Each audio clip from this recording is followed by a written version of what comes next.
ሃይ እንዴት ናችሁ? ለመስቀል ቤት የሄድኩ ጊዜ በጣም የምወደውን ስቴክ ነበር የሰራውላችሁ አብረን እኔ ቤት እንግዲህ ማዘር በዚህ መልኩ ክትፎ አብልታ ነበር እና እስቲኛ ደግሞ በሙያችን በራሳችን እንስራ በሚለው ይሄንን ሰርተናል ማለት ነው። ስቴክ በጣም የምወደው ምግብ ነው እና ደግሞ የሆነ ፋሚሊ ታይም ስናሳልፍ ከቤተሰብ ጋር ምናምን ነገር እየተዝናናን እያወራን የተጫወትን የምንበላው ነው እና አሪፍ ነገር ነውና በዚህ መልኩ ሞክረናል ማለት ነው። የተጠቀምኩት የሽንጥ ስጋ ነው። ብዙ ጊዜ ለስለስ ያለ ስጋ ብንጠቀም አሪፍ ነው ለስቴክ። ከዛ ውጪ በጣም ቀላል ነው አሰራሩ። ከዚህ በፊትም ሰርቼላችኋለሁኝ።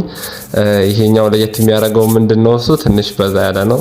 እቺን ነገር የት ነው የምታውቋት? እስቲ ኮሜንት ስራ አስቀምጡ እና ፎሎ ያላረጋችሁ ፎሎ አድርጉ። በጣም ብዙ ጠቃሚ የሆኑ ሬሲፒዎችን ማግኘት ትችላላችሁ እዚህ አካውንት ላይ ማለት ነው።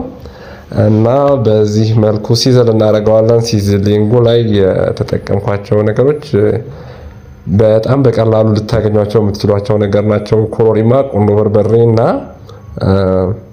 ሌላ ምን የተጠቀምኩት ነገር አለ? ዋሬልስ ትንሽ ሲናመን ፓውደር አድርጌበታለሁ። ይሄ ነው እንግዲህ ማለት ነው። እዛው ቤት ውስጥ በሚገኝ ነገር ነው የሰራሁት። ከዛ ውጪ የኑግ ዘይት አርጌበታለሁኝ።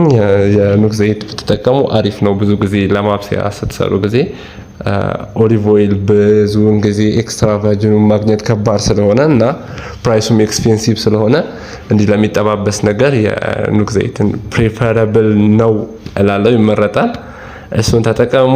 ከዛ ውጪ በዚህ መልኩ በደንብ እንቀላቅለውና ለአንድ ለ6 ሰዓት እንዲቀመጥ እናደርገዋለን። ከዛ በኋላ መሸ ኦሬዲ ወደ መጥበስ ፕሮሰስ ነው ማለት ነው የምንገባው። ያው ከዚህ በኋላ ያለው እንግዲህ በጣም ቀላል ነው። መጀመሪያ በሃይ ሂት የተወሰነ ከጠበስ ነው በኋላ እሳቱን ቀንሰን በሎ ሂት ነው ማለት ነው። በእሳት ስለሆነ የተሰራው ምናልባት ደግሞ በቤት ውስጥ ባለ ነገር የምትሰሩ ከሆነ ወይ በሲሊንደር የምትሰሩ ወይ በስቶቭ የምትሰሩ ከሆነ እሳቱን መቀነስ ይኖርብናል። መጀመሪያ በሃይ ሂት ከጠበስነው በኋላ ማለት ነው። ብዙ አንጠብሰውም፣ ለአንድ ደቂቃ ያህል ምናምን ከተጠበሰ በቂ ነው እና በዚህ መልኩ ይጠበሳል ማለት ነው። ከዚህ ውጪ ደግሞ እስቲ ሌላ ሰራላችሁ እንደምትፈልጉት ነገር ካለ ኮሜንት ስር ሌሚ ነው ያው በራሴ ማለት ነው። ይሄ ለፋሚሊ የሰራሁት ነውና ከፋሚሊ ጋር ነውና እንድሰራላችሁ የምትፈልጉት ነገር ካለ ኮሜንት ስር ጻፉልኝ። አሁን እንግዲህ እየደረሰ ስለሆነ ስቴካችን ከቀለበጥነው በኋላ ቂቤ አድርገንበት እሳቱን እንቀንሰዋለን ማለት ነው። በሎ ሂት አሪፍ አድርጎ የተወሰነ